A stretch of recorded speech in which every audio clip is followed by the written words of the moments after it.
आज एकादशी है तो फलाहार किया होगा बहुत लोगों ने, किया तो है। निर्जला एकादशी के दिन जरूर आप अन्न तो ग्रहण करते ही नहीं हो, फल का भी और जल का भी त्याग कर देते हो। लेकिन अन्य एकादशियों में आप फल भी लेते हो और जल भी लेते हो। केवल निर्जला एकादशी ऐसी है कि जिसमें आप फल और जल का भी त्याग कर देते हो, जल भी ग्रहण नहीं करते हो। लेकिन फलाहार तो लेते ही हो अन्य एकादशियों में। आज भी लिया आपने, हमने, बहुत लोगों ने। जो व्रत करते हैं करना भी चाहिए।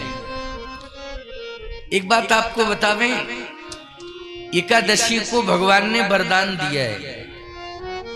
क्या? कि जो एकादशी के दिन अन्न का त्याग करेगा उसके जीवन में जाने और अनजाने में जो भी पाप हुए हैं, और खास तौर से एक बात बताएं, अनजाने वाले पाप, जैसे आप जान ही नहीं पा रहे हैं कि पाप हो रहा है, तो क्या पता है आप जान नहीं पा रहे हैं। जानकारी हो जाए तो आप नहीं करोगे पाप, क्योंकि आप भक्त हो। जानबूझ करके क्यों करोगे पाप? लेकिन अनजाने में हो रहे हैं तो क्या पता ही नहीं चल पा रहा है ना। और जो भी पाप होते हैं उन पाप के मूल में कहीं ना कहीं जैसा खाओ अन्न तैसा बने मन। याद रखना, जैसा अन्न खाओगे वैसा ही मन हो जाएगा। तो एकादशी को ये वरदान प्राप्त है कि अनजाने में जितने भी पाप भक्तों से हो जाते हैं, जानकारी ही नहीं हो पाती है, वो अगर एकादशी का व्रत करते हैं और उस दिन अन्न का त्याग करते हैं तो उनके अनजाने के समस्त प्रकार के पापों को हम मुक्त कर देते हैं, क्षमा कर देते हैं। पापों से हम मुक्त कर देते हैं, क्षमा कर देते हैं। तो बोलो भाई, भगवान पापों से मुक्त कर देता है तो एकादशी का व्रत करने से हमको कोई नुकसान नहीं, फायदा ही है। बोलो, है फायदा कि नहीं? दूसरी बात क्या है, आप स्वास्थ्य की दृष्टि से देखें तो हम सभी को वास्तव में कम से कम महीने में 2 बार केवल फल ही ग्रहण करना चाहिए, अन्न ग्रहण नहीं करना चाहिए। स्वास्थ्य की दृष्टि से भी देखा जाए केवल फल ही ग्रहण करना चाहिए। कम से कम 2 बार तो हम ऐसे शरीर को अवसर दें, सारे विकार निकल जाएंगे शरीर के। लेकिन एकादशी के दिन लोग फल तो कम लेते हैं, हलवा ज्यादा खाते हैं। क्यों भाई? फल तो बहुत कम। फलाहार केवल नाम है। फलाहार का मतलब है जो फल ग्रहण करे वो फलाहार है। क्यों भाई? लेकिन उस दिन घोंट के हलवा जो है, और पता नहीं क्या क्या उसमें डालते हैं। कहे महाराज इसमें काजू किशमिश बादाम ये पड़ा वो पड़ा। अब बताओ भाई, तुम भोजन से ज्यादा गरिष्ठ जो है एकादशी के दिन माल पा लिए हो। अब कह रहे हो महाराज हम तो एकादशी हैं, आज हमने अन्न लिया ही नहीं, अन्न लिया ही नहीं। अरे तुमने ऐसी चीज ले ली है कि 3 दिन तक अन्न खाने का मन ही नहीं होगा। 3 दिन तक अन्न खाने का मन नहीं होगा, ऐसी चीज तो तुम एकादशी के दिन खा गए। क्यों भाई? अरे इतना बढ़िया हलवा बनाया, घोंट के उसमें बढ़िया देसी घी डाला और काजू किशमिश बादाम ऐसे। अब बताओ 3 दिन तक अन्न खाने की इच्छा रहेगी? फलाहार का मतलब है फल ही ग्रहण करो, ये फलाहार।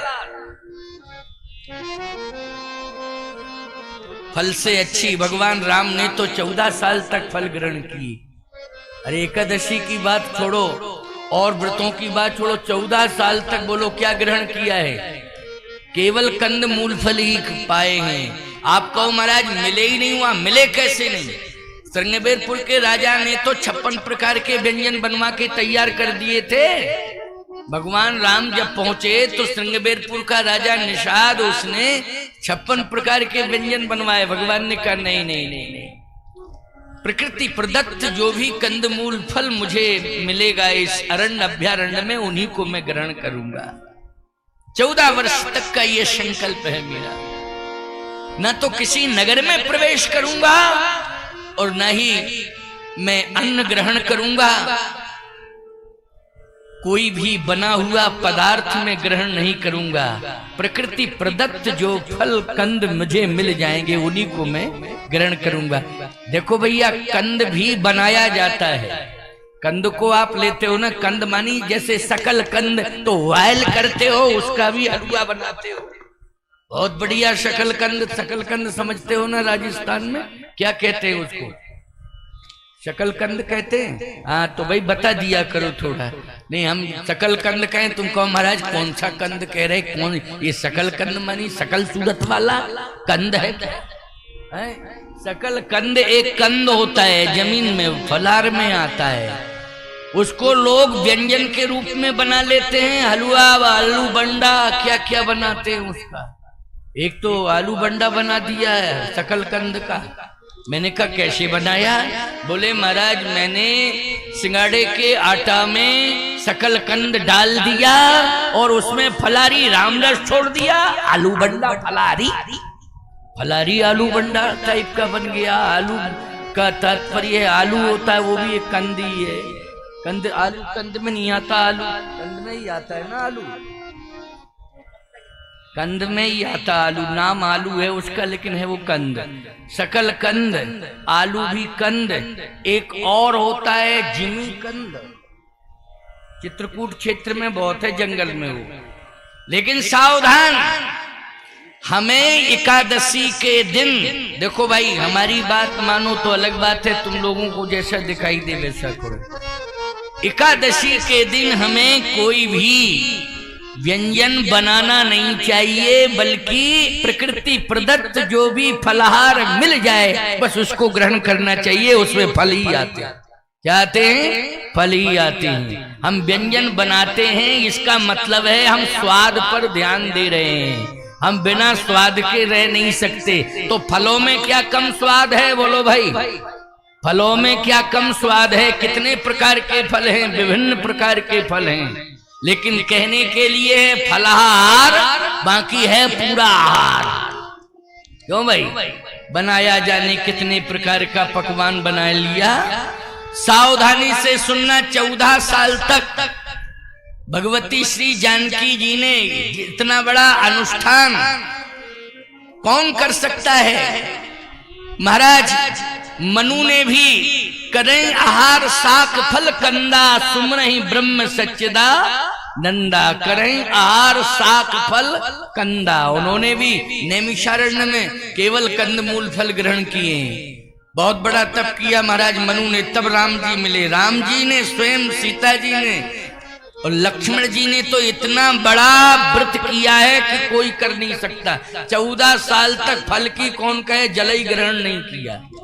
बोलो भाई, प्रतिदिन 14 साल निर्जला एकादशी व्रत किया है लक्ष्मण ने। बोलो किया है कि नहीं किया है? 14 साल जब जल नहीं पिया, फल की तो छोड़ो, जब जल ही ग्रहण नहीं किया तो निर्जला एकादशी प्रतिदिन हो गई कि नहीं हो गई? बोलो भाई, अन्न जल का तुम त्याग करते हो, उस दिन कौन सी एकादशी है? निर्जला एकादशी। मानते हो कि नहीं मानते हो? लेकिन लक्ष्मण जी ने 14 साल तक बोलो प्रतिदिन निर्जल व्रत किया है, जल भी ग्रहण नहीं किया। इतना बड़ा व्रती कौन हो सकता है? और याद रखना कौन है? बोले सदगृहस्थ हैं। उर्मिला जी के साथ इनका विवाह हुआ। और सुनो, वो भी कोई चतुर्थ अवस्था में प्रवेश नहीं किए हैं, 27 वर्ष का युवक है। बोलो उम्र क्या है उस समय? जब 14 साल फल की कौन कहे, जल का भी त्याग कर दिया, 27 वर्ष की अवस्था है। इसलिए ऐसा नहीं कहा जा सकता है कि गृहस्थों में कोई तप नहीं हो सकता है, कोई तपी और व्रती नहीं हो सकता है। ये रामचरितमानस का अयोध्या कांड का उदाहरण है। लक्ष्मण जैसा व्रती कौन होगा? बोलो। इसलिए लक्ष्मण की प्रशंसा जो है भरत जी ने भी की है, जबकि उच्च कोटि के संत हैं भरत जी, लेकिन लक्ष्मण की प्रशंसा भरत ने की है। आए धन्य लक्ष्मण बड़ भागी,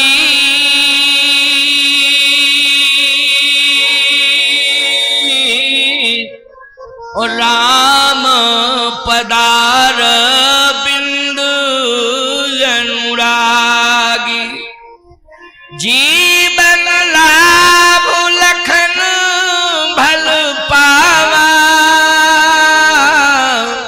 उस सब तजी राम चरण मन लावा। भरत जी कहते हैं सच्चा लाभ लक्ष्मण तूने लिया जो अन्न जल का त्याग करके भगवान की सेवा की।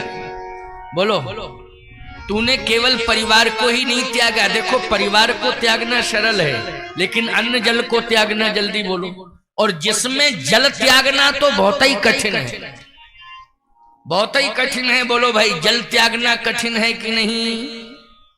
लक्ष्मण तू धन्य है, इतना बड़ा व्रत तो मैं भी नहीं कर पाया, न कर पाऊंगा। भरत जी कह रहे इतना बड़ा व्रत मैं नहीं कर पाऊंगा, न कर पाया है न आगे कर पाऊंगा, क्योंकि तूने तो 14 साल के लिए जल का त्याग कर दिया। बोलो, कर दिया कि नहीं कर दिया जल का त्याग? ये सबसे बड़ा व्रत है लक्ष्मण। मैं समझ रहा हूं कि इस व्रत के निर्वाह के लिए तुझे शक्ति परमात्मा दे रहा है, क्योंकि तू साथ में 24 घंटे सेवा कर रहा है। बोलो, ये सामर्थ्य कौन दे रहा है? परमात्मा दे रहा है, प्रभु राम। इसलिए जीवन का सच्चा लाभ तूने लिया। अगर मैं प्रभु की सेवा में होता तो शायद मैं भी जल का त्याग कर देता, लेकिन मैं जल का त्याग नहीं कर पा रहा हूं। क्यों? ये सामर्थ्य मुझ में नहीं है, प्रभु मुझे सामर्थ्य नहीं दे पा रहे। तुझे सामर्थ्य मिल रहा है, इसलिए सबसे बड़ा तपस्वी तू है लक्ष्मण। ये भरत कह रहे हैं, याद रखना। 27 साल का युवक रामचरितमानस का भगवान की कितनी बड़ी कृपा है प्यारे, कि वैराग्य प्रबल वैराग्य रूपम कहिए तात सो परम विरागी प्रबल वैराग्य रूपम। ये परम वैरागी हैं, प्रबल वैरागी हैं, इनके समान कौन वैरागी हो सकता है? तो सीधी सी बात यह है कि हम भले ही गृहस्थ क्यों ना हो, हम भले ही गृहस्थ क्यों ना हो, लेकिन हम भगवान की सेवा का संकल्प परिवार के सहित ले लें। किसकी सेवा का संकल्प? भगवान की सेवा। भगवान की सेवा कितने प्रकार की सेवा भगवान की है? गौ सेवा, ये भगवान की सेवा है। गौ सेवा भगवान की सेवा है। अतिथि देवो भव, ये भगवान की सेवा है। अतिथि का आप सम्मान कर रहे हैं, ये अतिथि देवो भव, ये भगवान की सेवा है। मातृदेवो भव, माँ की सेवा, ये भगवत सेवा है। पितृदेवो भव, ये भी भगवत सेवा है। अतिथि देवो भव, ये भी भगवत सेवा है। इतने प्रकार की सेवाएं बोलो गृहस्थ जीवन में अनिवार्य है कि नहीं? अगर आप इतने प्रकार की सेवाएं कर रहे हैं, गौ सेवा, माता पिता की, संत की सेवा, तो यही है भगवत सेवा, भगवान की सेवा। भगवान आपको सामर्थ्य देगा, याद रखना, बहुत बड़ा सामर्थ्य देगा। जितने प्रकार के व्रत हैं, तुम सही रूप से उन व्रतों को कर पाओगे, ये क्षमता परमात्मा देगा। लेकिन ध्यान रखना प्यारे, हम सबको आज अयोध्या कांड से एक शिक्षा लेनी है कि लक्ष्मण जी ने 3 गुण त्यागे। गुण, नींद। अच्छा, नींद लेना, जैसे आप अगर 8 घंटे 7 घंटे की नींद ले रहे हैं तो ये गुण है। इससे आपके शरीर के दोष दूर होंगे। बोलो, 6, 7, 8 घंटे नींद आप अगर ले रहे हैं तो आपके जो अंदर के दोष हैं वो दूर होंगे कि नहीं होंगे? होंगे कि नहीं? तो ये नींद देखो, हमेशा पड़ा रहना, ये तो दोष है, ये गुण नहीं है। जैसे ज्यादातर लोग आलसी प्रमादी हो जाते हैं तो वो क्या करते हैं? काम कम करते हैं, चलते फिरते कम है, सोते ज्यादा है। ये क्या है? ये है दोष। नींद ना लेना भी दोष है और ज्यादा नींद लेना भी दोष है, लेकिन मात्रा में नींद लेना ये गुण है। बोलो, है ये गुण कि नहीं?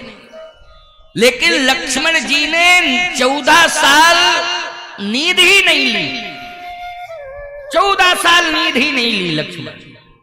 जागते रहे 14 साल। करते क्या रहे? भगवान की रक्षा में रहे, पहरेदार बन करके। देखो भगवान रक्षा तो सबकी करता है, ठाकुर जी रक्षा करता है, लेकिन हमारा धर्म कहता है कि जैसे ये मंदिर है, मंदिर टूट रहा है, फूट रहा है, अतिक्रमण कोई कर रहा है, तो बोलो हमारा दायित्व है कि नहीं हम इसकी सुरक्षा करें। गिरधारी दास को इसलिए तो धन्यवाद दिया जाता है कि बड़ा राम मंदिर प्रभावित हो गया था, बड़ा रघुनाथ जी का मंदिर ये प्रभावित हो गया था, लेकिन बोलो ईमानदारी से इस मंदिर को सुरक्षित करने में रात दिन लगा दिए। याद रखना सुबह शाम सब टाइम भगवान की सेवा में ही, तो ये इसलिए प्रशंसा का पात्र है। अच्छा काम किया, यही तो होना चाहिए। अगर भगवत सेवा हम कर रहे हैं तो याद रखना हम भी क्या हैं? बोले हम तपस्वी हैं। भले ही हम अपने को न कहें तपस्वी, लेकिन शास्त्र कहता है ये प्राणी भगवत सेवा में है, अहरनिश भगवत सेवा में ये तप कर रहा है, ये तपस्वी है। इसलिए पूरा परिवार मिलकर के भगवत सेवा में रहे। भगवत सेवा मानी गौ सेवा, संत सेवा, माता पिता की सेवा, वृद्ध जनों की सेवा, संत सेवा, इतने प्रकार की सेवाएं अगर आपके परिवार के द्वारा हो रही हैं तो आपका परिवार तपस्वियों का परिवार है। ये तप है। लक्ष्मण जी ने सेवा का संकल्प लिया है। सीता जी की बहुओं में सीता जी की तपस्या नारी जगत में क्या? सीता जी ने अपने पति की सेवा करने के लिए सारे के सारे सुख संसाधनों का त्याग कर दिया। ये सीता जी का तप है। पति की सेवा करना चाहिए, पति की देखरेख करना चाहिए, पति का परिवार जितना हो उस परिवार की सेवा शुश्रूषा में समय देना चाहिए। ये नारी का सबसे बड़ा तप है। ये कुलवंती नारी का ये सबसे बड़ा तप है, क्योंकि घर को संभालने में सबसे बड़ी भूमिका तो आपकी है। माताओं, बहन, बेटियों, आपकी सबसे बड़ी भूमिका है। लेकिन समस्या इस बात की है कि आज सेवा से दूर होना चाहता है समाज, सेवा से दूर, ये समस्या है। सेवा से दूर नहीं होना है। भगवान से प्रार्थना करो कि हमें सेवा करने का अवसर मिले। प्रभु दो, आप सेवा करने का अवसर दो, ये भगवान से मांगो। सीता जी ने भी यही कहा था, सेवा समय देव बन दीना, ओ मोर मनोरथ सुफलन कीना। सेवा का संकल्प लेकर के आई थी जनकपुर से अवधपुर सीता जी।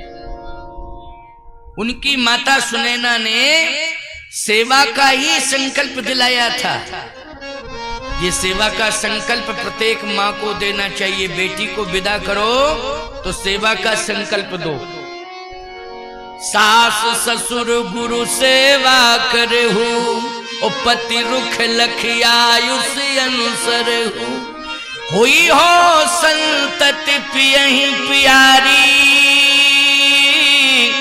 चिर यही बात यशीस हमारी।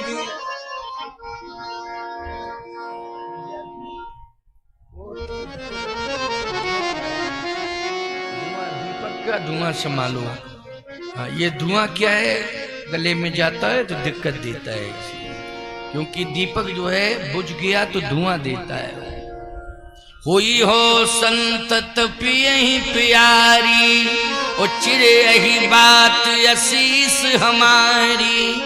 मेरा आशीर्वाद है सास ससुर गुरु अतिथि इन सब की सेवा करना मेरा आशीर्वाद है। जाओ सेवा का पाठ पढ़ा के भेजा है। सेवा से आज दूर नहीं होना है। सेवा करने का भाव सबके जीवन में होना चाहिए। आप पुरुष हो, आपके जीवन में भी सेवा का भाव। अगर आप पुत्र की भूमिका में हो तो बोलो पुत्र का धर्म क्या होता है? सेवा करने का धर्म होता है। बोलो होता है ना, पुत्र का धर्म सेवा करने का है। आप भाई हो, भाई का धर्म भी सेवा करने का है। इसलिए सेवा में कभी कदम पीछे नहीं रखना है, सेवा में तो कदम आगे बढ़ाते जाओ और सेवा करते जाओ। लेकिन आज अयोध्या में एक ऐसी घटना घटने जा रही है कि जिस घटना में भगवान राम को पिता और माता इन दोनों का त्याग करके जाना पड़ रहा है। माता पिता का, गुरु का भी त्याग करके जाना पड़ रहा है 14 साल के लिए। भगवान राम आज अयोध्या छोड़ के जाना चाहते हैं। किसी ने कहा कि श्री राम माता पिता गुरु इन तीनों की सेवा छोड़कर आप वन क्यों जाना चाहते हैं? भगवान राम ने कहा कि माता पिता गुरु की सेवा तो करना चाहिए, लेकिन धर्म पर यदि कुठाराघात हो रहा है, धर्म यदि कराह रहा है, रो रहा है, तड़प रहा है, तो ऐसी स्थिति में क्यों भाई कोई कराह रहा है, रो रहा है, तड़प रहा है, तो ऐसी कंडीशन में आप सेवा छोड़ करके जाएंगे कि नहीं जाएंगे? बोलो। उसको संभालने के लिए जो तड़प रहा है, रो रहा है, कराह रहा है, बेचैन हो रहा है, उस समय आप क्या करेंगे? बोलो। उस समय आपको माता पिता गुरु जो भी उनकी सेवा छोड़ के जाना पड़ेगा, क्योंकि उसको संभालना पड़ेगा। तो उस समय कौन रो रहा था, कौन तड़प रहा था, कौन कराह रहा था? बोलो भाई, धर्म। धर्म रो रहा था। ये राक्षसों के अत्याचार अनाचार के कारण सबसे ज्यादा तड़प रहा था, बेचैन हो रहा था, तो वो धर्म हो रहा था। इसलिए भगवान राम धर्म को संभालने के लिए, धर्म को सुरक्षित करने के लिए, धर्म को राहत देने के लिए आज माता पिता गुरु की सेवा छोड़ के जा रहे हैं। बोलो, जा रहे हैं। क्योंकि खतरा किसके ऊपर मंडरा रहा है? धर्म के ऊपर। अनाचार किसके ऊपर हो रहा है? बोले धर्म के ऊपर हो रहा है। घायल पड़ा है, बेहोश है। कभी होश आता है तो एक ही बात कहता है, रक्षा करो, रक्षा करो, रक्षा करो। जब होश आता है, रक्षा करो, रक्षा करो, रक्षा करो। परित्राणाय साधूनां विनाशाय च दुष्कृतां धर्म संस्थापनार्थाय संभवामि युगे युगे। धर्म को संभालने के लिए, धर्म को सुरक्षित करने के लिए आज जा रहे हैं कौन? प्रभु राम। माता पिता को छोड़ के जाना पड़ रहा है।